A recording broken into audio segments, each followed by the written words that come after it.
and welcome to this edition of the Legal Update. Today I wanted to talk to you about a particular form that has become prevalent and pretty necessary in every transaction these days.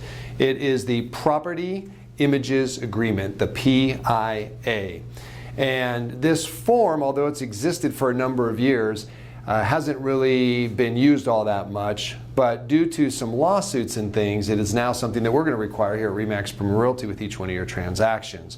So what is it? Property Image Agreement is an agreement between the user of photos and the person who produced those photos. So in real estate, that's typically going to be the real estate agent who orders and pays for photography, and the photographer who takes those pictures. So why are we doing this? Well, in the MLS, they need to make sure that they have a right to photos that they're using on their system. There was a lawsuit recently where a photographer sued him for $117 million over using his photos on their site without any sort of agreement being in place. And so that kind of freaked him out, reasonably so, and they came up with the P.I.A., which is available in WIN forms. And this is an agreement that either gives the agent the actual photos, possession of, or at least gives them a licensing agreement to use those photos. So when you hire a photographer, you will present them with the P.I.A. and say, I need this, an acknowledgement of either the licensing or the procurement of your photos so that I can use them in my marketing. If a photographer is not willing to sign this agreement, I'm going to have to say, don't use that photographer. Because if you ever put a photo in the MLS and there's ever a question about it, and the MLS calls you and says, we need a copy of your P.I.A., someone has said that the photo is whatever, theirs or someone else's, and you don't have that P.I.A., that could potentially be a $1,500 fine to you. And we don't want to see anybody get caught in this situation. So a few things. Well, I called the previous listing agent and they said I could use their photos. Okay, two issues right there. First of all, does that agent have a right to use those photos? Where did they get them from? So you're going to need to discover that. Did they take those photos?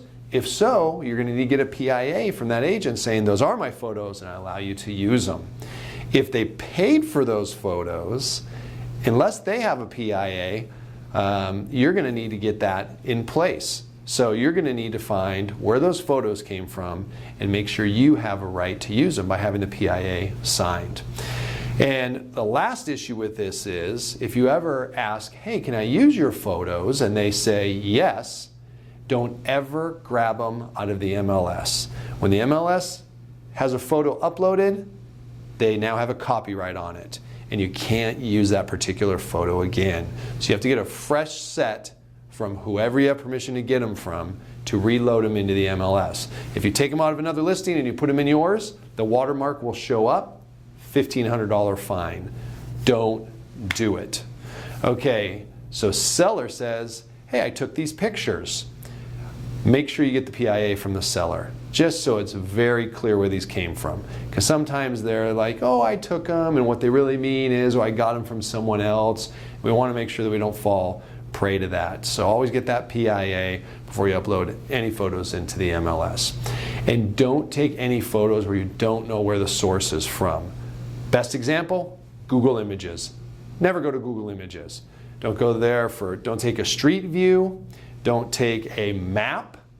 Don't take an overhead satellite shot or any sort of photos that you get out of Google. You don't have a right to those photos. And the MLS, if they find those, it's going to be a $1,500 fine for using them. So you need to make sure you stay away from those. So you need to find a good photographer, one who's willing to sign your P.I.A., giving you the right to use those photos. And don't ever reuse photos unless you absolutely know where you got them from and you have a P.I.A. to cover yourself. So I hope this was clear, and make sure that for every listing you put in the MLS that includes photos, which of course is everyone because the MLS requires photos, that you have the P.I.A. in place and you'll be good to go. So that wraps up this edition of the Legal Update. We'll look forward to seeing you in our next episode.